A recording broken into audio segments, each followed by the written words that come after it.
আমাকে না তাহলে আপনাকে শোরুমকে ধরতে হবে না। অবশ্যই শোরুমকে আমাদেরকে না হ্যারাসমেন্ট করেন মানে কি? আমাকে তো হ্যারাসমেন্ট না তো কি?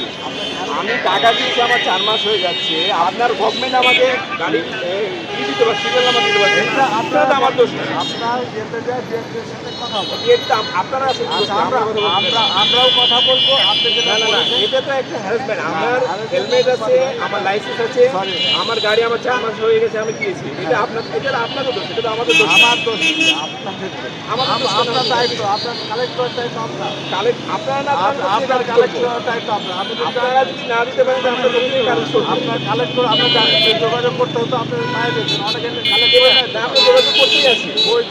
আমাকে যেটা লাস্ট যোগাযোগ বলা হয়েছে, আপনি কথা বলেন ওনাদের সাথে যে সিরিয়াল নাম্বার হয়ে গেছে, আপনি দেখতে পাবেন, চাপাই থেকে এনে আমি দিব।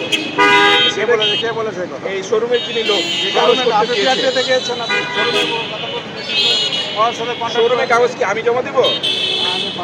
শোরুমের কাগজ তো আমি জমা দিই। আপনার রয়্যাল এনফিল্ডের যেটা শোরুমের কাগজ ছিল তো শোরুম আলাদা জমা দেয়, আমি জমা তর্ক করলে অনেকক্ষণ সারাদিন আমি সারাদিনই তর্ক করতে পারি। রয়্যাল এনফিল্ডের যেটা কাগজ বলি সেটা আমি দিই না। এত কথা বলা আমার সময় নেবে, অনেক আলাদা যাবে। আমি যেটুকু তাহলে আমার যে টাইমটা নষ্ট হচ্ছে এটা কে দিবে? এটা আপনার গভর্নমেন্ট দিবে? এটা তো রাষ্ট্রের দায়িত্ব। আপনি তো রাষ্ট্রেরই লোক, আপনি তো রাষ্ট্রের লোক হিসেবে আপনি যেটা করেছেন আপনাকে তো করেছেন, আমি তার রাজ্যে কীভাবে বুঝাবো? কি রয়্যাল এনফিল্ডের শোরুমের গাড়ি এটা ব্যক্তিগতভাবে টাকা জমা দিয়ে নিয়ে আমি, আমাকে সেটা দিতে হয় না, ওনারাই শোরুম থেকে দিয়ে দেয়। আচ্ছা, তাহলে এটার জন্য কি আমি দেয়? আপনাকে বিআরটিতে বিআরটির সাথে আমার কোনো কানেকশনই নেই।